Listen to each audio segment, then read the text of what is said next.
भीर्दुरापाम्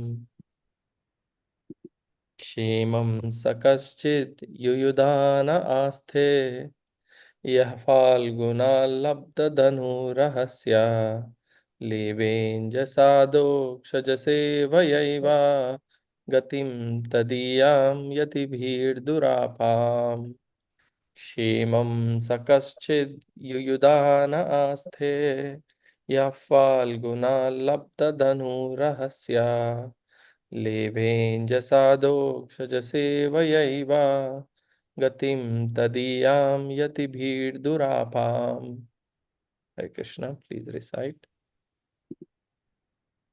क्षेमं च कश्चिद् युयुधानास्ते यः फाल्गुनाल्लब्धधनुरहस्य लेभेन्यजसादो क्षजसेवयैव गतिं तदीयां यतिभिर्दुरापाम्. Hare Krishna. Sheman Shakaschiduyudhanaste Yafal Gunalabdha Dhanurahasha Leve Anjas Adhakshaja Shivayabha Vatim Tadiyam Yativir Durapam. Hare Krishna.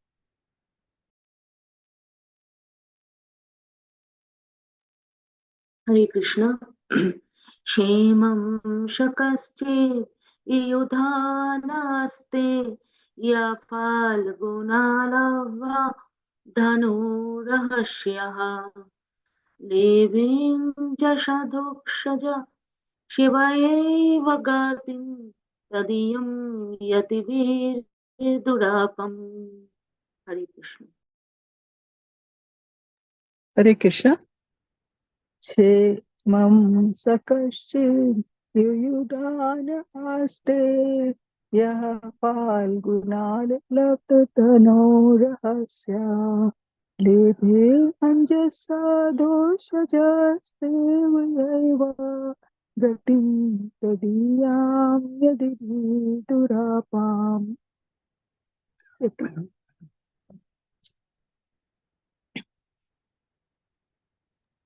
Hare Krishna. Anyone else would like to recite?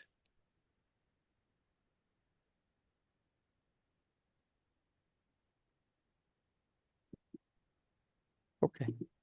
We'll read the synonyms. Kshemam, all good. Saha, he. Kaschid, whether. Yuyudhana, Satyaki. Aste, is there. Yaha, one who. Falgunat, from Arjuna. Labdaha, has achieved. Danu Rahasyaha, one who understands the intricacies of military art. Leve, also achieved. Anjasa, easily. Adokshaja, of the transcendence. Sevaya, by service. Eva, certainly. Gatim, destination. Tadiyam, transcendental. Yatibihi, by great renouncers. Durapam, very difficult to achieve. Translation. O Uddhava, does Yudhana fare well?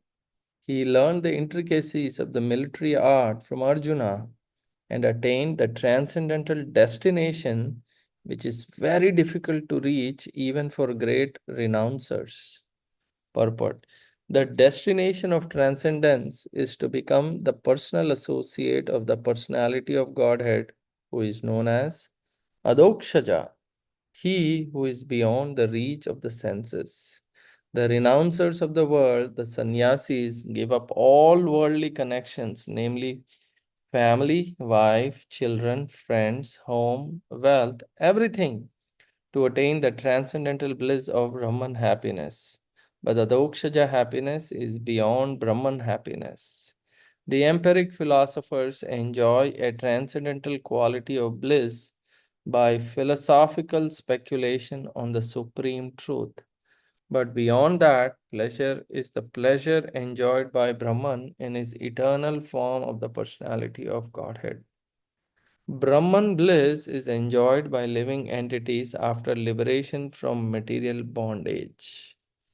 But Parabrahman, the personality of Godhead, enjoys eternally a bliss of his own potency, which is called the Hladini potency.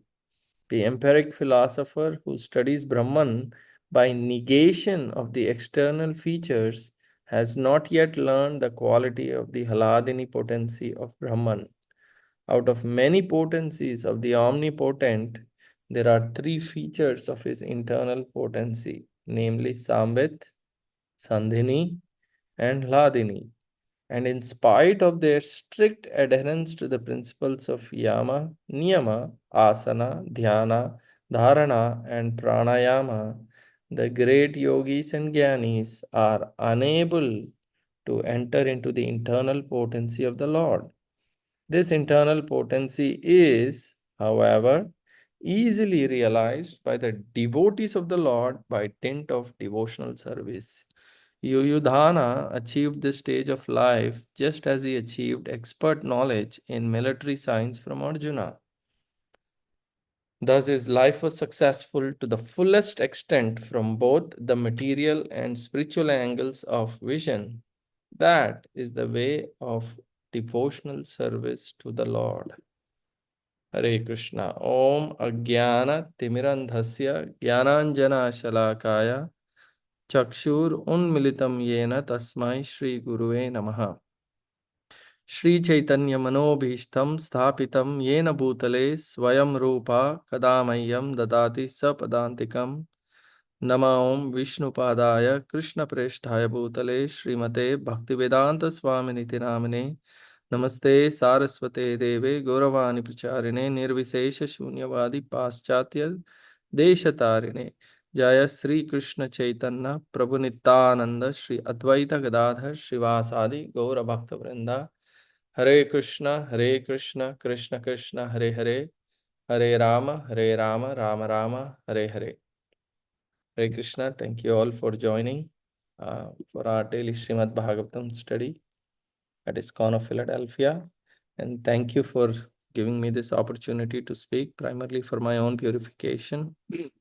Before I speak, I would like to seek blessings and permission from all the Vaishnavas who are on this call.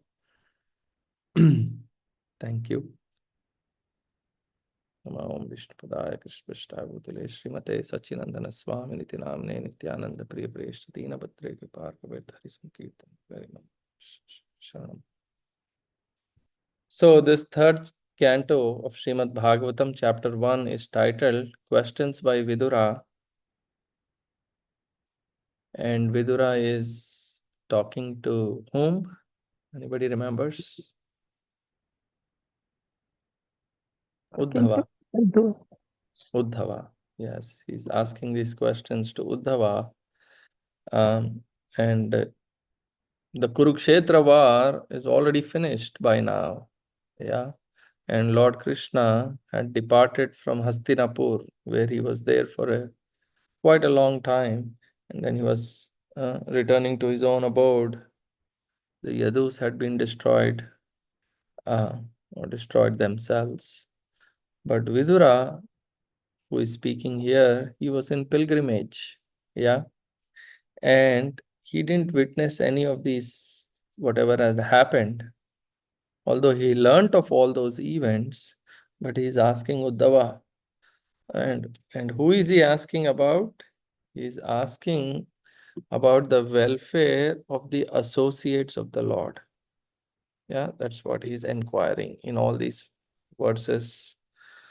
In the previous verses, he was inquiring about Pradyumna, Shambha, Ugrasena, right? Like all these people. And in today's verse, he's inquiring about Yuyudhan. Okay, and as Prabhupada writes in the translation, he's better known as Satyaki. Okay, and the Satyaki was a very close friend of Krishna. He was a great Yadu warrior, and he was a grandson of another warrior named Sini. Okay, and as mentioned in today's translation, it says he learned the intricacies of the military art from who? From Arjuna.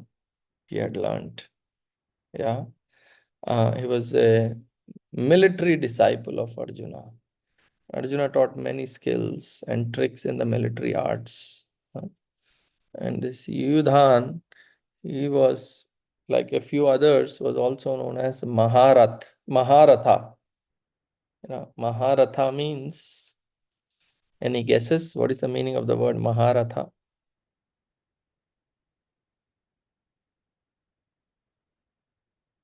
Maharatha means one who can fight many warriors at the same time.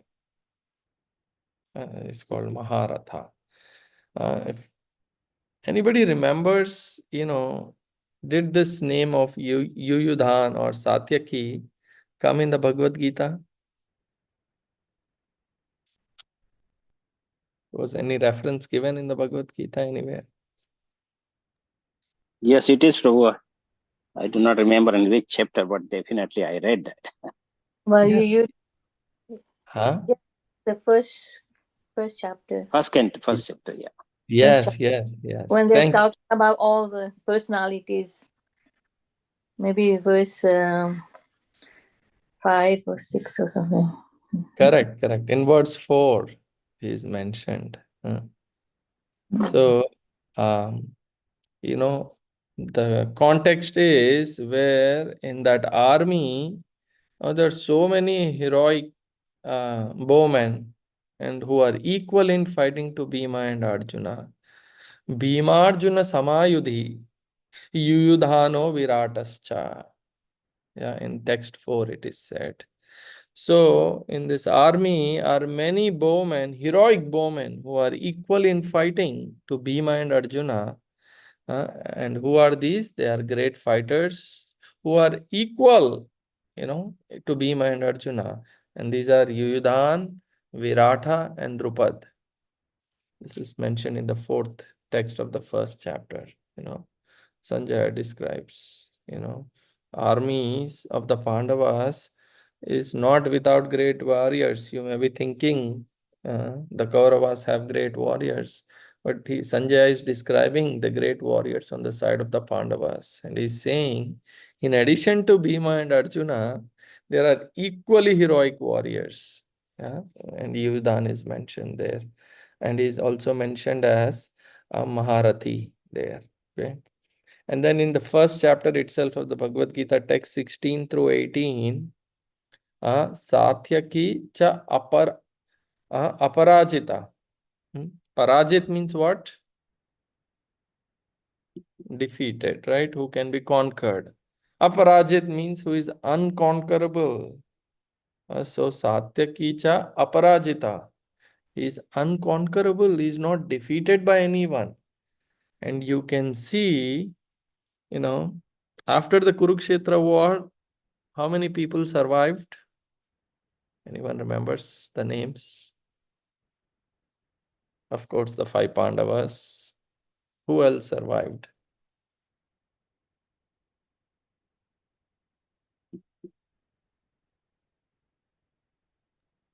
Ashwathama Yes. and Kripacharya, Kripacharya, yes. 3 more. Yes. Anyone else?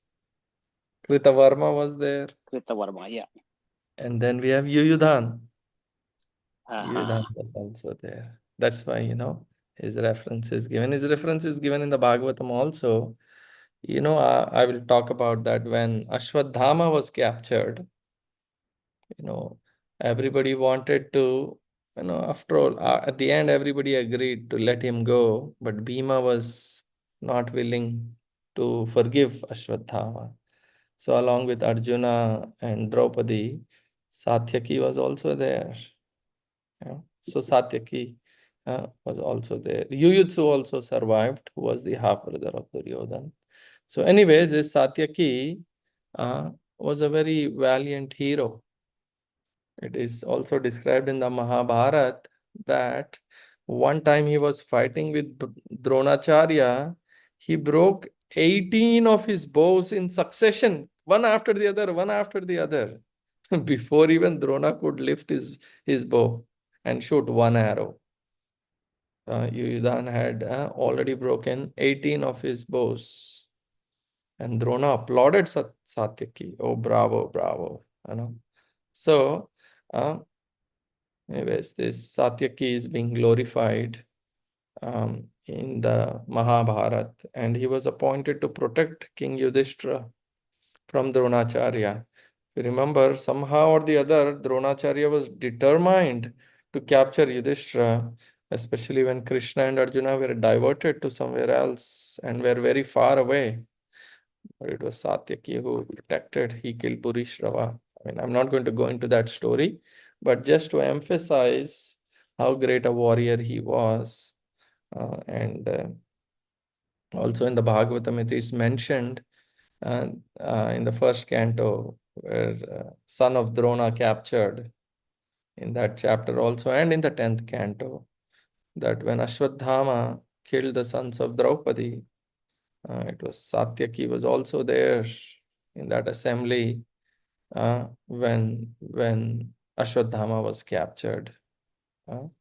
And later in the Srimad Bhagavatam, it's also explained in the 10th canto that when Krishna departed to Dwaraka, Satyaki and Uddhava, these two were the ones who were fanning Krishna on the chariot when Krishna departed.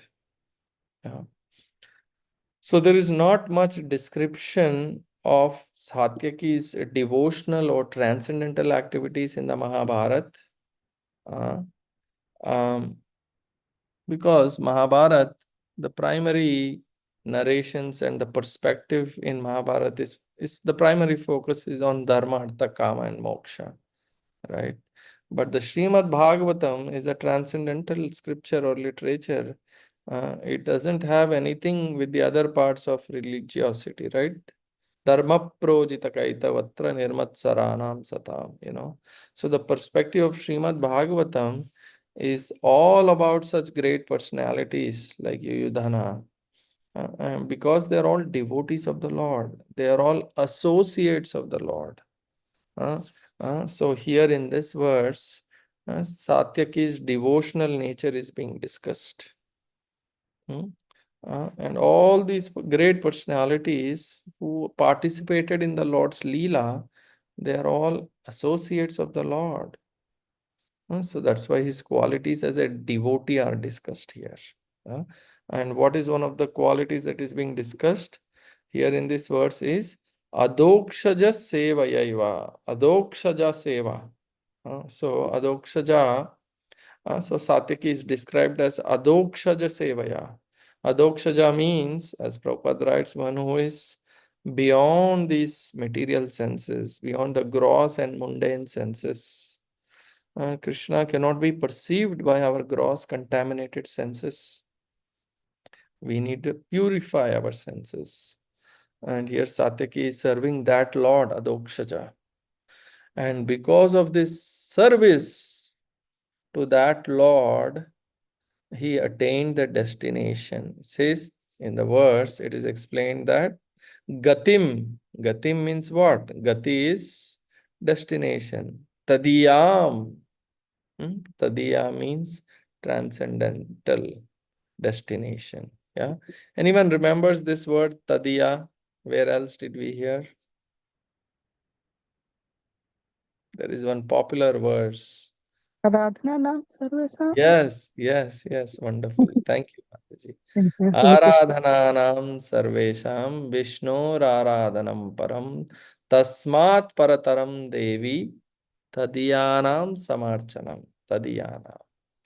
So as most of us know the meaning of that verse, all the worships, although the Vedas describe demigod worship, but the topmost worship is worship of Lord Vishnu. Vishnur Aradhanam Param, topmost.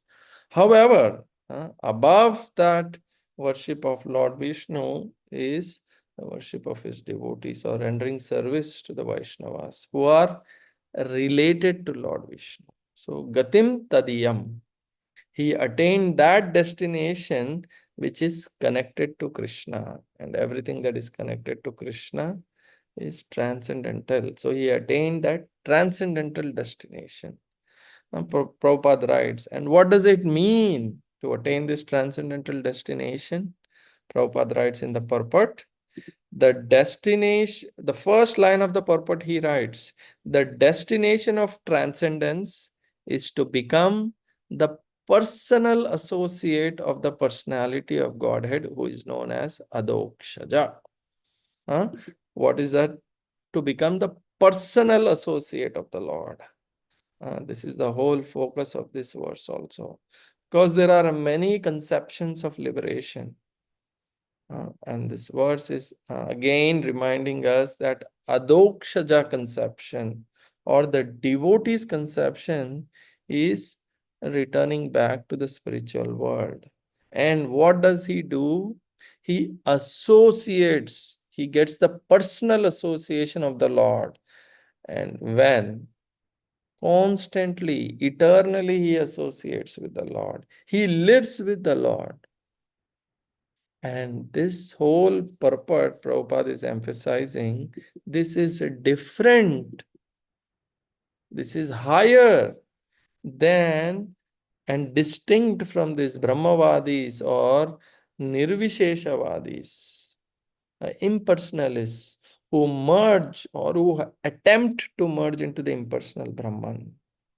So he's saying that adokshaja happiness, this personal association with the Lord, serving that adokshaja, is beyond Brahman happiness. Is the happiness one may get by merging into impersonal Brahman is nothing compared to adokshaja happiness. Like I was mentioning, there are different classes of transcendentalists, right? Especially in India, if you follow the history, the main school of thought after Shankaracharya was all mainly about impersonal Brahman. And what is the concept? That Supreme God is not a person. And he's not the Supreme God is not a person. And from him, so-called personalities of Krishna or the Jivas have all come. But ultimately, what are they saying? Only Nirguna Brahman exists. And that there is no eternal Supreme Lord personality. And neither you and I are eternal. See, please try to understand this. So there is no eternal personality of Godhead, and there is neither the living entities are eternal. So what is the identity of the living entity? That means they're according to them, they are God only in different forms. So they have no separate eternal identity, only temporary identity. And when we give up this temporary identity, then we become as good as God. You become God. And then there is only God. And that God is not a person.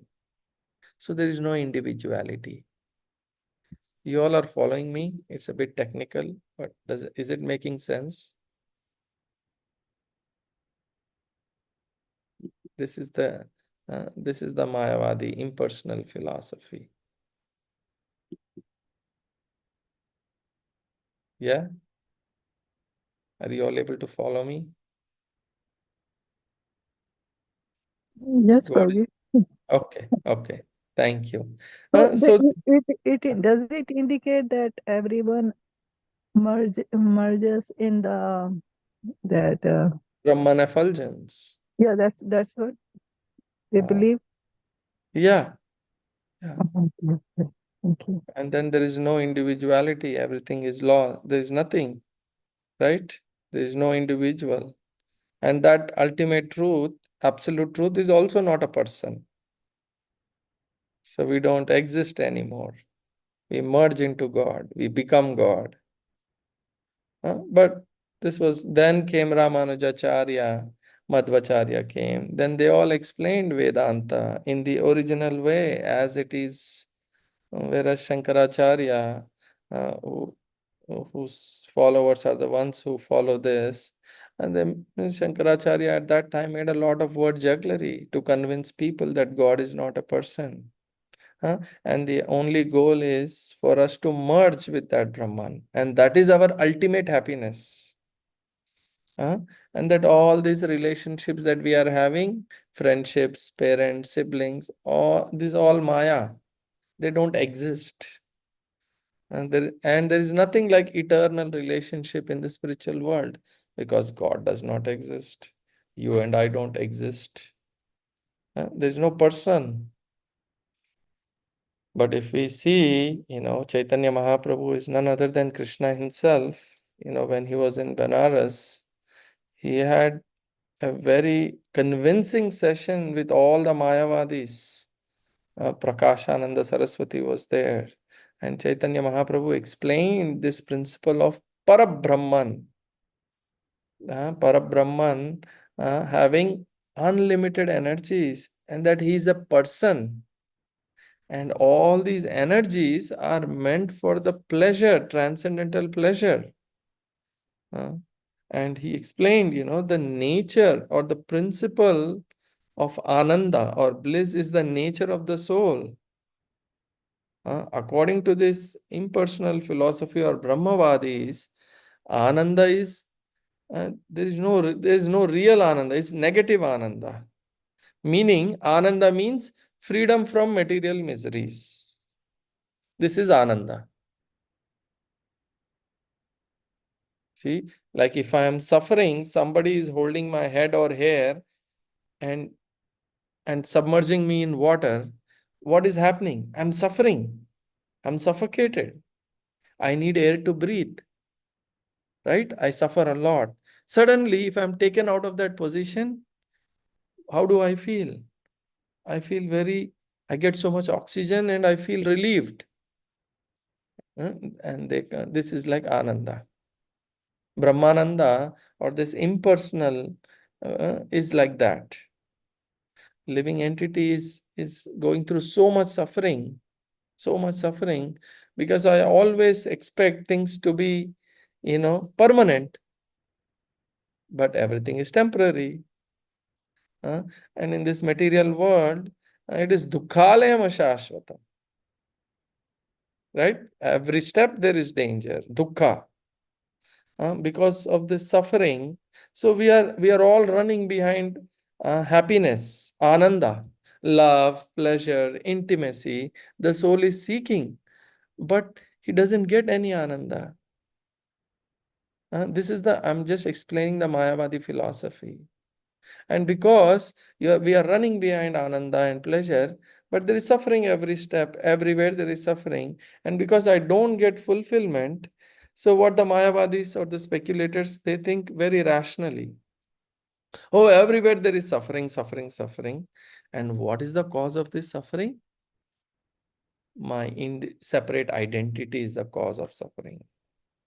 God's separate identity. So there is no separate identity. Guna means dukkham. Quality means dukkham. Yes, in one sense, if you look at it, that is partly truth. Yeah, the fact is all is dukkha only. But what they miss out, which Chaitanya Mahaprabhu explains, is that the Supreme Lord is a person. He is the embodiment of all pleasure, all ananda. He is Supreme Ishvara. He is Parabrahman. And he's a person and is the cause of all causes. And he's in possession of all these unlimited energies. And what do these energies do? They serve the person. Anandamaya Abhyasat. So positive relationship of friendship, love, all is transcendental, spiritual, non-material love. Love means, can there be love without individuals? Can there be love without two individuals? No. No. There must be. So there is pleasure, happiness between Lord and the living entity. Lord and his opulences, personalism. Yeah, we are his mama evamsa jiva bhuta jiva bhuta. We are all his eternal part and parcels, and we forget him, so we are in this material world, and nothing is satisfying us. We are hankering for happiness, but nothing is giving us happiness because we have forgotten Krishna, because Krishna is not in the center. But in the spiritual world, everything is satisfying because Krishna is in the center. And my loving relationship with Krishna doesn't interfere with your loving relationship with Krishna. And this is exactly what Chaitanya Mahaprabhu explains to all the sannyasis. Yeah. And all Prakashananda Saraswati and all these other disciples, they all accepted. Yes, it's not just Brahman, there is Para-Brahman.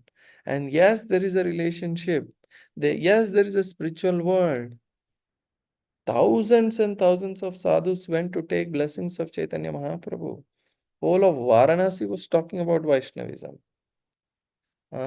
So it's Chaitanya Mahaprabhu is Krishna himself who taught that absolute truth is a supreme person. Yes, right now I have forgotten that relationship, but each one of us have a loving relationship with the Supreme Lord. Like father and a son. Nobody can change that relationship. Even if son forgets, that doesn't mean the relationship doesn't exist. Mama eva amsa jiva loka jiva bhuta sanatana. Right? Everybody is mama eva amsa, my amsa. And also we hear Jivera Swarupoy Nityera Krishna Das. And we are not experiencing that relationship because we are under the external energy of the Lord.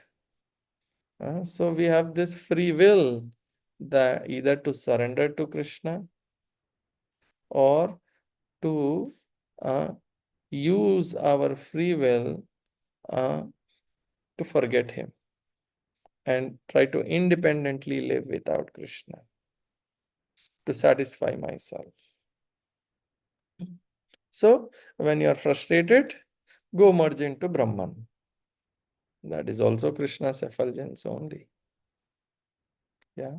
Like, I was hearing one lecture from Bhakticharu Swami Maharaj was giving. He gave a very nice example of this Brahman effulgence. The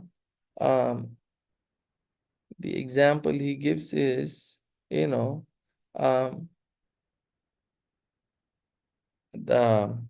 this like a graph. In a graph there is x-axis and y-axis, right? And if you go towards the left, where the x-axis coincides with the y-axis, if you go further to the left, what is that? Is that positive or negative? If you go to the left, it's negative, right? So material nature is like a negative side of the graph. To get out of the material nature and to become situated in this Brahman realization stage is like being in the zero situation, right? From negative, you are coming into zero, no minus. But the plus is the situation of being in that spiritual state of ecstasy. So therefore, freedom from material sufferings is coming from negative to zero. Yeah. So by giving up all this, you can come to zero situation. But to go into positive situation, the plus situation, you must develop a loving relationship with Krishna. You follow this? The negative, 0 and positive.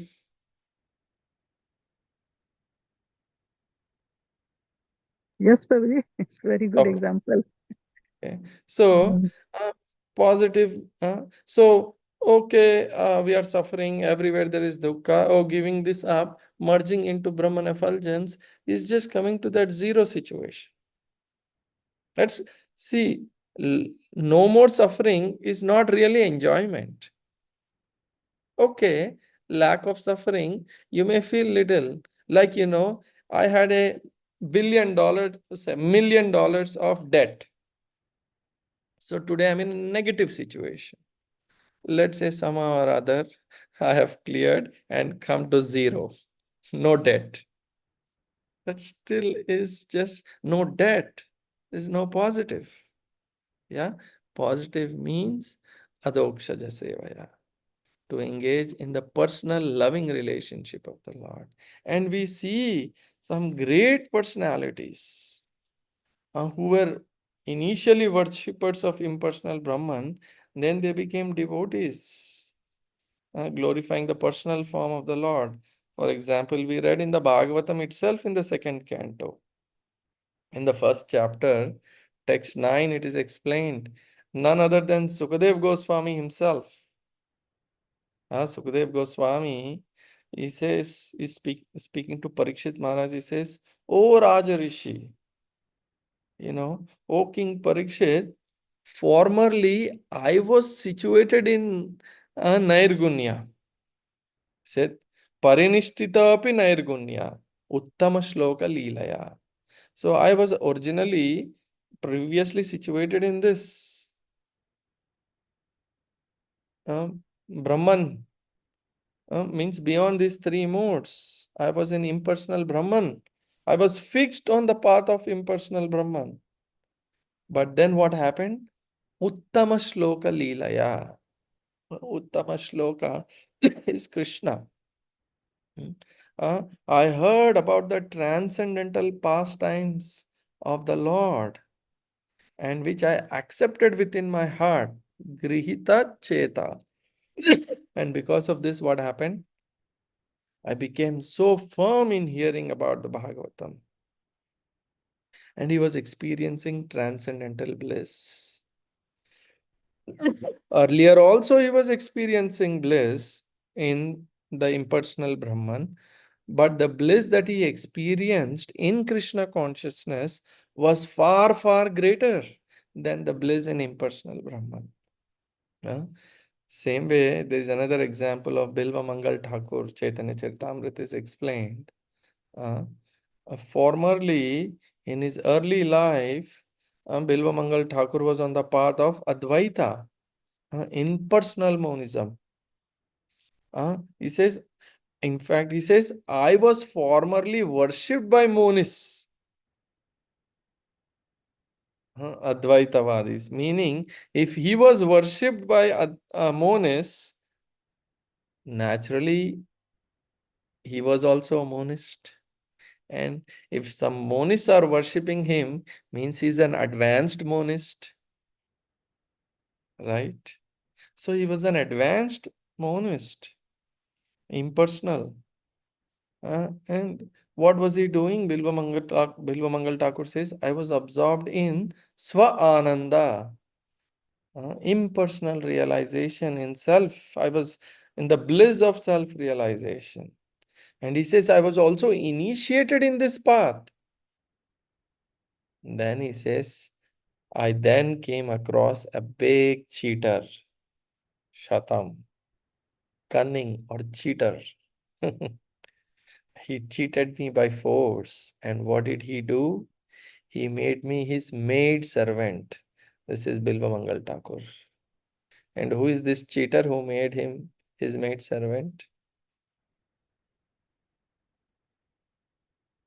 It's explained. He's the one who is always joking with the gopis. And who is that? Krishna. Krishna.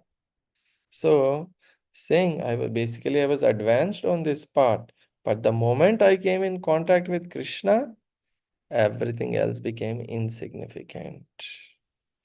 So why I am sharing these examples is these are testimony of these great personalities. And what are they saying? From Sukadev Goswami and Bilvamangal Thakur, we can see that the bliss or joy or ecstasy that they have experienced from the personal association of the Lord is lot more than impersonal happiness. Yeah, this is two examples. Uh, uh, and then Prabhupada, I know it's a very technical verse. So Prabhupada also in the purport is talking about the three different energies.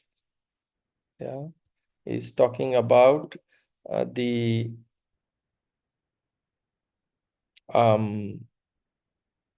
Samvit potency, Sandhini potency, and Haladini potency. Yeah, so I just want to touch upon these three also with the more focus on the Haladini potency. So this Parabrahman or the Supreme Personality of Godhead, he enjoys eternally a bliss of his own potency, and that is called Hladini potency. Uh, uh, and those impersonalists who are just focused on the Brahman, primarily by negation of these external features, they don't understand, they don't know about this Hladini potency of the Lord.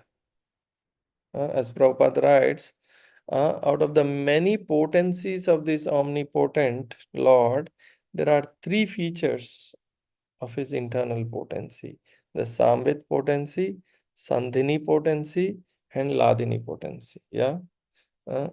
And they're all related to the Satchit and Ananda.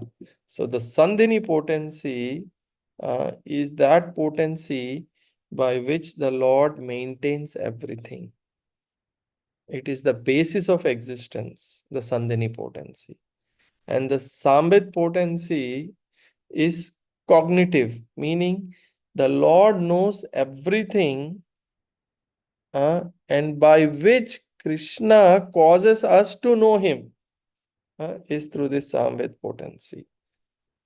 Let me explain. So he knows everything, Samvit potency, through which Krishna knows everything, and by which Krishna makes us to know him. That is Samvit potency. And Hladini potency, as I initially explained, is the bliss potency of the Lord. The Lord enjoys transcendental bliss.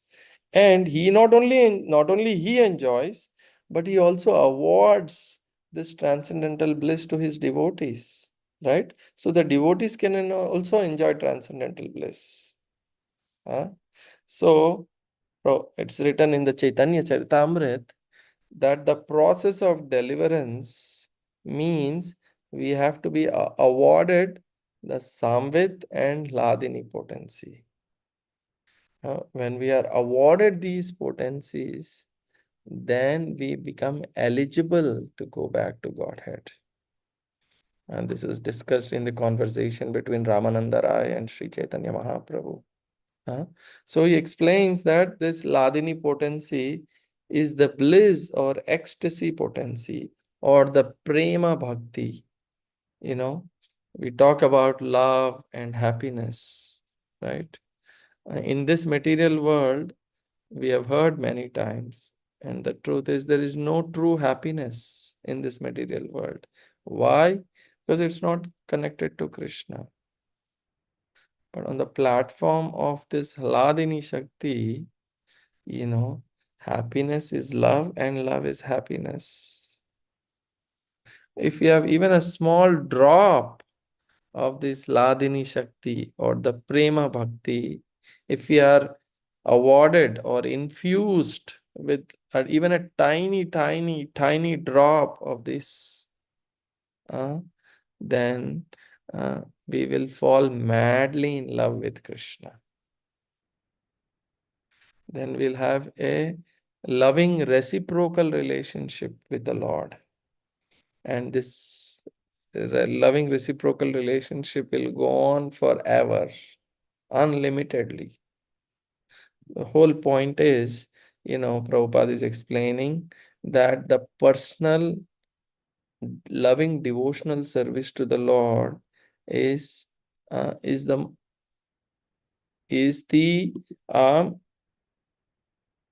as Prabhupada writes, thus his life was successful to the fullest extent. That is the way of devotional service to the Lord.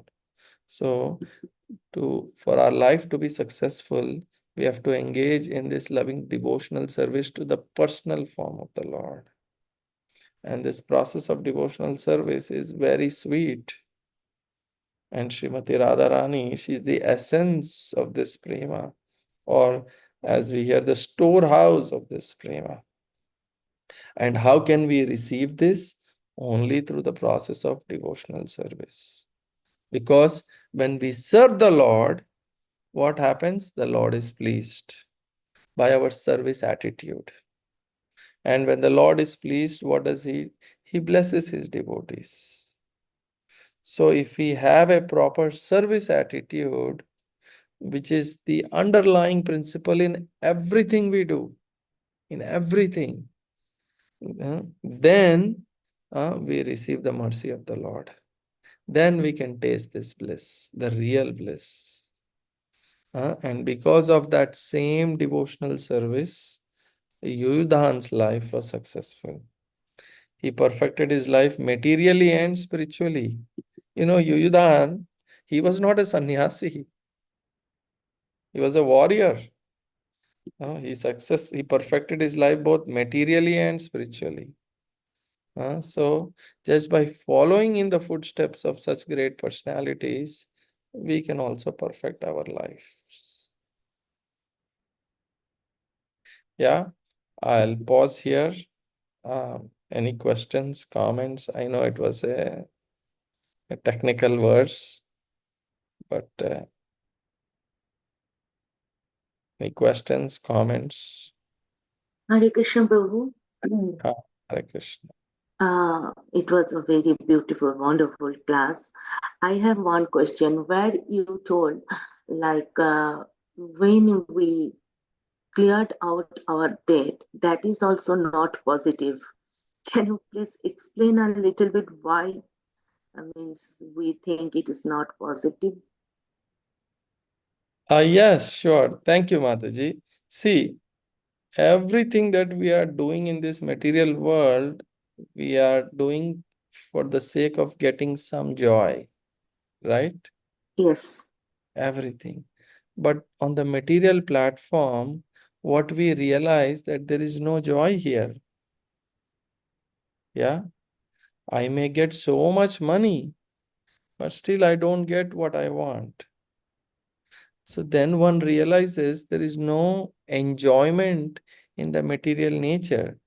Then what he thinks? When you realize there is no enjoyment or happiness in this material world, what does the living entity think? He thinks, if I can get out of this miserable condition, then I will become joyful. Right? Yeah. So he realizes that material condition is miserable. And if he can get out of this miserable condition, then he'll become joyful. So that is the first step. Let me get out of this material nature. So, yes, there is some joy in getting out. Like, I don't have to go to work. I don't have to pay any taxes. I don't have to worry about anything. I don't have to worry about the government, police, nothing. I don't have to worry about, if husband is nagging, wife is nagging, children, nothing. So what it means is when you get out of a negative situation, that is some kind of joy because there is no distress, right? To not have any distress is a kind of joy. But is it real joy?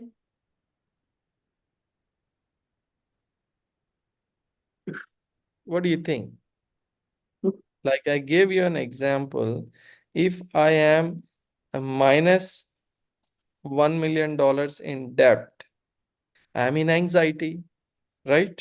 Yes. Oh, how can I pay off this money? How can I pay off this money? So when you pay off that money, you become zero. You come to the situation of zero, then there is some relief. Okay, I have no more debts. Yeah.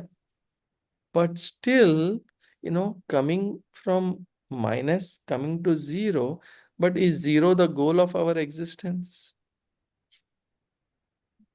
Let's say from minus $1 million, you came to $0 in your pocket. Will you be happy if you don't have any money? No. No. So, not to have any money in my pocket is better than minus. But then what happens? Then you have to start earning money. You don't have any debts, doesn't mean, anything. Now, whatever you earn, that is plus. That is added to your bank account, Yes. right? Yeah. Like that. Same way. So, material nature is like the negative side, negative. To get out of the material nature and to become situated in Brahman realization, impersonal realization is like coming to zero situation. No more debts, no minus. Yeah, but that is not real joy. Real joy is when you get into plus. Real joy is when we develop this loving relationship with Krishna. That's why our goal is not getting out of this Janma Mrityu Jara Vyadhi. That is not our goal, is to develop love for Krishna, right? You understand the negative situation, zero situation, and positive situation? Yes, Prabhu. Suffering in this material world, going through all the dukkha, is a negative situation. Just freeing ourselves and merging into Brahman effulgence is coming to zero situation. It's still not complete. It's not real joy. It's just freedom from misery. It's not real joy.